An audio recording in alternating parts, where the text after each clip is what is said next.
जिसने अपने जीवन में सारे पाप किए, कोई पाप बचा ही नहीं है, ऐसा व्यक्ति भी यदि कथा श्रवण करे तो पाप मुक्त हो जाएगा। लेकिन कब? ऐसे तो फिर सारे चोर चकेर डकैत सब कथा में आके बैठ जाएंगे, बढ़िया है यहाँ पे बैठ कथा सुनो, फिर रात में फिर चोरी कर लो, ऐसे थोड़ी होगा।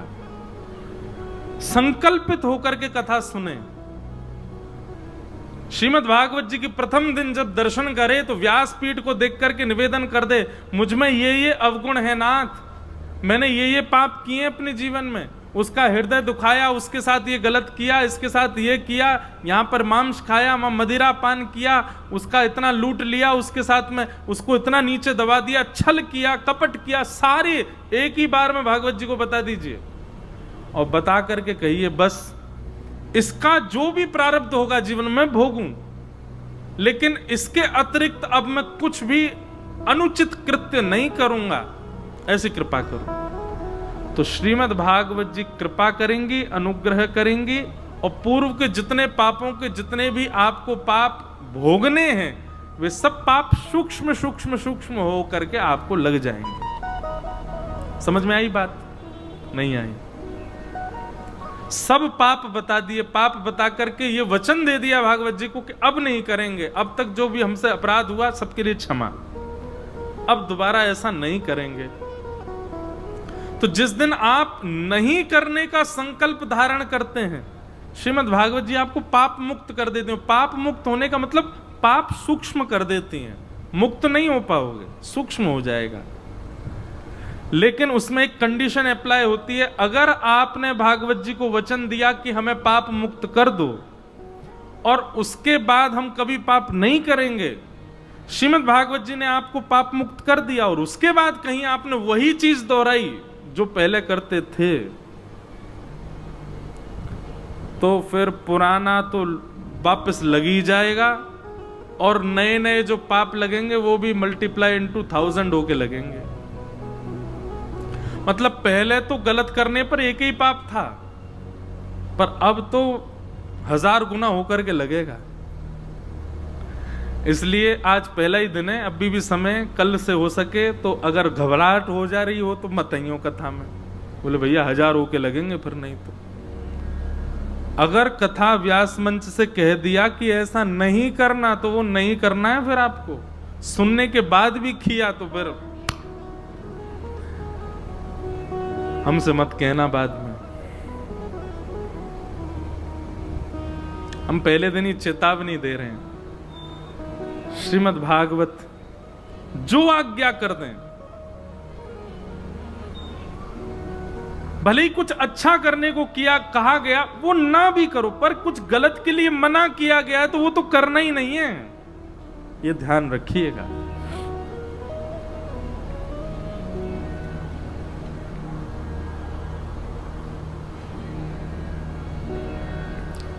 तो इसलिए भागवत जी की कथा पाप मुक्त करती तो है, पर पहले संकल्प लिखवाती हैं, दोबारा करोगे तो नहीं, तब पाप मुक्त करेंगे। और कहते कहते सूत जी महाराज कहते हैं, बोले भैया सत्येन हीना पितृमातृ दूषका, माता पिता से द्वेष रखने वाला बालक भी यदि कथा श्रवण करे तो भागवत जी उसको भी क्षमा दान करती हैं। तो ये बात सुनकर के नारद जी बोले क्षमा करें, मुझे इस बात पर विश्वास नहीं हो रहा है, माता पिता से द्वेष करने वाले व्यक्ति को तो कोई स्वीकार नहीं करता, आप कह रहे हैं कि भागवत जी उसको स्वीकार करती हैं। तब उन्होंने कथा सुनाई, बोले हम कथा सुनाते हैं, एक आत्मदेव नाम के ब्राह्मण थे, उनके कोई संतान नहीं थी और संतान ना होने की वजह से बड़े दुखी थे। एक दिन आत्महत्या करने जा रहे थे, तब एक ऋषि ने उनको रोक करके कहा कि भाई क्या बात है? बोले कि संतान नहीं है, मैं प्राण त्याग रहा हूं।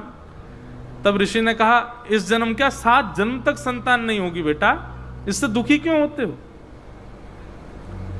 प्रकृति जो दे दे, संसार में जो मिल जाए उसमें प्रसन्न रहो, जो नहीं मिले उसकी विचारधारा बंद कर दो। आत्मदेव बोले नहीं नहीं नहीं, मुझे तो संतान चाहिए। तब ऋषि ने एक फल दिया और कहा ठीक है, तुम इतनी जिद कर रहे हो तो एक संतान तुम्हारे यहां होगी, पर पत्नी को कुछ नियम से रहना पड़ेगा। और नियम बताए, सत्यम शौचम दया दानम एक भुक्तुम तु भोजनम वर्षावधि स्त्रिया कार्यम तेन पुत्रोति निर्मल। सबसे पहला सत्य बोले, पवित्रता रखे, दया रखे, दान पुण्य करे, और एक भुक्तुम तु भोजनम, एक समय भोजन करे, बाकी समय फलाहार करे। इस प्रकार से तुम्हारी पत्नी यदि 1 वर्ष तक रहेगी तो इस फल के प्रताप से तुम्हारे यहां एक दिव्य पुत्र का जन्म होगा। आत्मदेव जी तो नाचने लगे, लाकर के फल अपनी पत्नी को दे दिया और कहा देवी ये 5 नियम है, इनका पालन करना।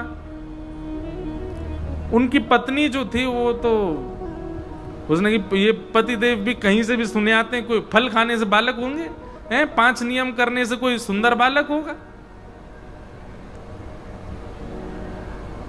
और यदि इस फल में इतनी ही क्षमता है, हमारे घर की बांझ है गैया, इसको खिला के देखती हूं, उसको खिला दिया। अब आत्मदेव जी रोज पूछें तुम नियम का पालन कर रही हो ना, तुमने फल खा लिया था ना। पत्नी बड़ी परेशान हो गई, बोली कि सुनो मैं नियम का पालन यहां रह के नहीं करूंगी, मैं अपने मायके जा रही हूं, वहां नियम का पालन करूंगी, बालक जब जन्म ले लेगा तब आऊंगी लौट के। आत्मदेव जी बोले कोई बात नहीं, तुमको जहां रुचि लगे तुम जाओ, लेकिन जो बालक हो उसको सबसे पहले यहीं लाना, मेरी गोद में देना। धुंधुली बोली ठीक है। धुंधुली चली गई। अब बालक तो कहां ही आना था, फल तो गैया को खिला दिया। धुंधुली ने अपनी एक सहेली को कहा कि भाई तू गर्भवती है, हम तुझे बहुत सारा धन दे देंगे, ये बालक तू हमको दे देना। और कुछ महीनों बाद जब उस बालक का जन्म हुआ, धन दे करके अपनी सहेली का बालक ले लिया और उसी को लेकर के घर आ गई। आत्मदेव जी को कहा कि मेरे पुत्र हुआ है। आत्मदेव जी तो नृत्य करने लगे, आहा संत प्रसाद घर में आया, संत प्रसाद घर में आया, इसका नाम हम नारायण रखेंगे। धुंधुली बोली गर्भ में मैंने रखा, पाला पोसा मैंने, मेरा नाम धुंधुली, बेटे का नाम धुंधुकारी। अच्छा जैसी तुम्हारी इच्छा। इतने में ही कुछ दास दासी आए और कहने लगे महाराज जी बधाई हो। बोले क्या, किस बात की बधाई? बोले आपके जो गैया है ना, उसने भी मानवों जैसे बालक को जन्म दिया है। आप जब दौड़ करके गए तो देखा कि महाराज कान तो गैया जैसे और बालक संत प्रसादी था। आत्मदेव जी तो प्रसन्न हो गए, बोले बड़ा बालक तुम्हारे नाम से छोटे बालक का नाम मैं रखूंगा गोकर्ण, और उस बालक का नाम गोकर्ण रखा गया। दोनों बालक धीरे धीरे बड़े हुए। बड़ा बालक तो महान दुष्ट बना और छोटा बालक पंडित ज्ञानी बना। इतना दुष्ट बना कि वैश्यागमन करता था, चोरी करता था, जुआ खेलता था, यहां तक तो ठीक मदिरा पान मांस भी खाता, यहां तक भी ठीक, लेकिन अब तो मदिरा पान करके घर आता और आकर के माता पिता को मारता। जब उसकी इतनी दुष्टता बढ़ गई, एक दिन मां ने कुआं में कूद करके प्राण त्याग दिए। आत्मदेव जी घर छोड़ के चले गए। हम एक बात कथा में कहा करते हैं, किसी चीज को शिद्दत से चाहोगे तो मिल तो जाएगी, पर कुछ समय बाद वही शिद्दत से मिलने वाली वस्तु कष्ट भी बहुत देगी। उसी के कारण रोएंगे हम एक दिन। इसलिए शिद्दत से किसी वस्तु को मत चाहो, शिद्दत से केवल बाल कृष्ण को चाहो, वही हंसाएंगे, वही प्रसन्न रखेंगे। बाकी दुनिया के पीछे अगर आप हाथ धो के पड़ गए, चाहे कोई वस्तु हो दुनिया की, संतान से लेकर के एक बड़े मकान तक की वस्तु, हाथ धो करके पड़ गए, बोले चाहिए ही चाहिए, चाहिए ही चाहिए, अब खूब प्रयास करने पर भी निरर्थक हुए, फिर भी पीछे पड़े रहे, मिल तो जाएगी पर एक दिन वही वस्तु रुलाएगी। ये बात हम स्पष्ट कह रहे हैं। इसलिए गोपाल जी जो जो प्रदान करते हैं प्रसन्नता से, उसको सिर माथे स्वीकार करो। और परिश्रम करने के बाद भी, खूब प्रयास करने के बाद भी जो नहीं प्राप्त हो, ज्यादा से ज्यादा 2 बार प्रयास करो, तीसरी बार में अपना मार्ग बदल लो। नहीं, गोपाल जी की इच्छा नहीं है, अब कुछ और प्रयास।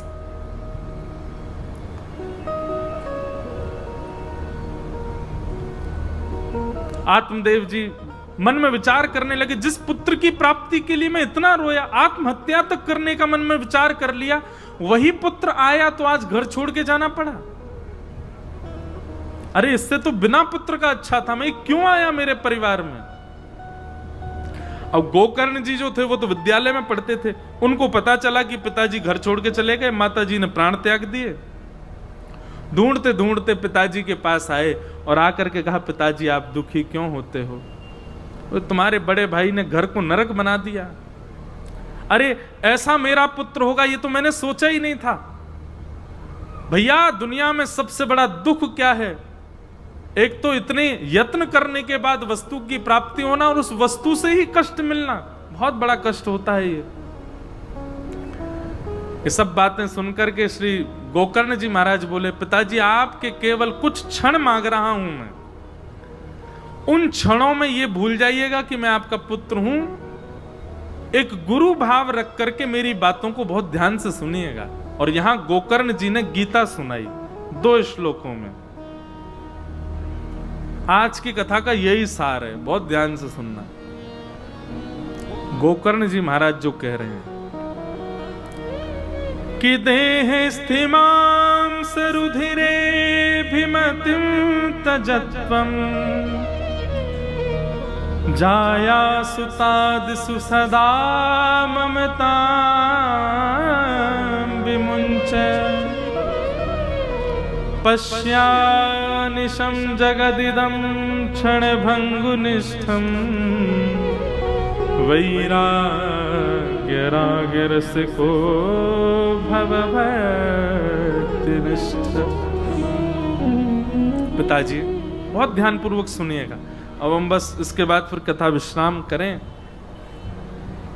श्री गोकर्ण जी महाराज कहते हैं, पिताजी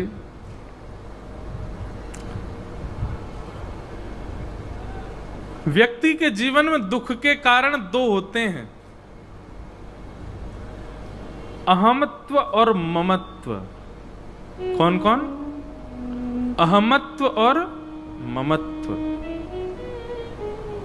आप कहीं भी देख लीजिएगा, मेरे सामने कोई भी दुख ला करके बताइए, महाराज जी ये दुख है बताओ, वो इन दोनों में से एक कैटेगरी में होगा, अहमत्व और ममत्व।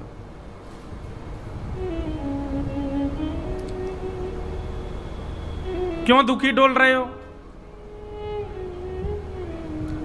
बच्चे ने ऐसा कर दिया इसलिए दुखी हैं। ये क्या है? ममत्व। वही काम जो आपके बालक ने किया वो दुनिया के बालक कर रहे थे, तब तो बुरा लगा नहीं। अपने ने किया तो क्यों बुरा लग गया? ये अपनत्व, ये ममत्व आ गया। ममत्व से अभी आप कथा सुन के बाहर निकले, 16-17 वर्ष का बालक, और वो ऐसे कर रहा हो, रोकोगे आप उसको? नहीं रोक सकते। वही अपना हो, रोकोगे, आपको कष्ट होगा, पीड़ा होगी, हाथ पकड़ लोगे, क्या कर रहे हो ये तुम, कैसे खा सकते हो? क्यों? गलत तो होता हम सब जगह देख रहे हैं, पर बुरा हमें कब लगता है? जब हम अपने को देखते हैं। यही तो ममत्व है। दुनिया में गलत हो रहा है, कष्ट सब जगह है, पर बुरा कब लगता है? जब अपना कष्ट में हो। अपनापन, इसी को कहते हैं ममत्व। दुख का पहला कारण क्या है? ममत्व। और दुख का दूसरा कारण क्या है? अहमत्व। मैं कुछ हूं।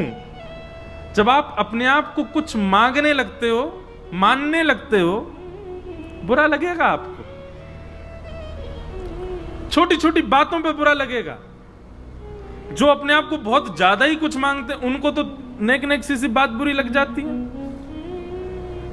लेकिन थोड़ा बहुत तो हम सब अपने आप को कुछ ना कुछ मानते हैं, हमें बुरा लगता है। ऐसा कैसे? ये कैसे कह दिया? मुझसे ऐसे कैसे बोल दिया? मेरे साथ ये कैसे हो गया? ये तो मेरे संग हो ही नहीं सकता था। दुख के 2 ही कारण हैं, अहमत्व और ममत्व। पिताजी, अहमत्व सदैव खुद में होता है और ममत्व सदैव अपनों में होता है। यदि इन दोनों स्थितियों से व्यक्ति निकल जाए, अहमत्व से भी निकल जाए, ममत्व से भी निकल जाए, उस व्यक्ति को दुनिया की कोई ताकत दुखी नहीं कर सकती।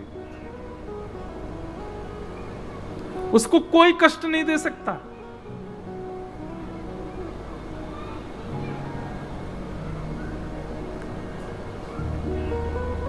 और इन दोनों को समाप्त करने का, या इन दोनों को, ये समाप्त तो नहीं हो सकते भैया। हम जीवात्माओं की तो कभी समाप्त नहीं हो सकते, अमत्व मत्व। बस हाँ ये है कि इनका जो पैरामीटर बहुत हाई चल रहा है, वो थोड़ा लो हो सकता है। खत्म नहीं हो सकते। अहमत्व और ममत्व ये कभी नष्ट नहीं होंगे हमारे चित्त से। हम व्यासपीठ पर बैठ के अपने लिए भी कह रहे हैं, मेरे अंदर से भी नहीं होगा, हो जाए तो पता नहीं कथा करते करते, वो बहुत हद तक हो तो गया है, पर फिर भी पूर्ण रूपेण खत्म नहीं हो सकता हमारा। पर हां, थोड़ा बहुत तो ग्राफ नीचे गिरे अहमत्व और ममत्व का, वो कैसे होगा? तो उसके लिए दूसरा श्लोक बताते हुए कहते हैं कि धर्मं भजस्व सततं त्यज लोक धर्मान् सेवस्य साधु पुरुषां जहि काम तृष्णा अन्यश्च दोष गुण चिंतनमाशु मुक्त्वा सेवा कथा रसमहो नितरां पिबध्वम्। सबसे पहले धर्म का पालन, दूसरा साधु पुरुषों की सेवा, तीसरा दूसरों में दोष देखना बंद करना, और चौथा सेवा करते हुए श्रीमद् भागवत की सुंदर कथा का रसपान करना।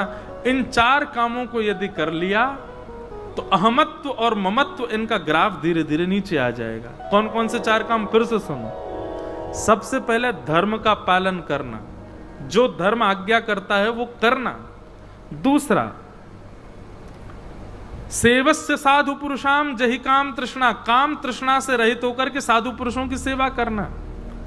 तीसरा दूसरों में दोष गुण ना देखना, और चौथा भागवत की कथा सुनते हुए अपने जीवन को आनंदित करना। ये 4 काम करने से अहमत्व और ममत्व दोनों धीरे धीरे कम हो जाते हैं। पिताजी, आप भागवत के आश्रय से अपने इस कार्य को कीजिए, आपका ममत्व कम होगा तो आपको पीड़ा कम होगी कि पुत्र ने ऐसा किया। अभी आप कहते हो मेरे पुत्र ने ऐसा किया, मेरे पुत्र ने, ये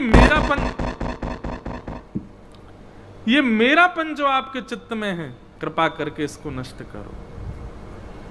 तब आत्मदेव जी महाराज ने दशमस्य पाठात, 10वें स्कंद से पाठ प्रारंभ किया। भागवत जी का संपूर्ण पाठ 12 तक करके, फिर प्रथम से 10 तक करके, इस प्रकार भागवत जी का पाठ करके अपने चित्त से ममत्व को नष्ट किया, और ममत्व नष्ट होते ही उनके प्राण भगवत धाम में विलीन हो गए। अब यहां धुंधुकारी जो था ये तो मर गया, इसको वैश्याओं ने मार दिया, मर करके प्रेत बन गया, और प्रेत बन करके दुनिया को परेशान करने लगा। तब इनके नाम से गया जी में श्राद्ध किया, पर उससे भी ये मुक्त नहीं हुए प्रेत योनि से। तब सूर्य भगवान ने आज्ञा करके कहा कि भैया जो इतना भयानक प्रेत बन गया कि गया श्राद्ध से भी मुक्त नहीं हो रहा, उसके लिए तो भागवत की कथा कराओ, भागवत जी की कथा से ही प्रेत योनि से मुक्त होगा। तब भागवत जी की कथा हुई, और भागवत कथा सुन करके श्री धुंधुकारी अपनी प्रेत योनि से मुक्त हुए। 7 दिन में मुक्त होकर के भगवत धाम को प्रस्थान कर गए। बोलो भागवत जी महापुराण की।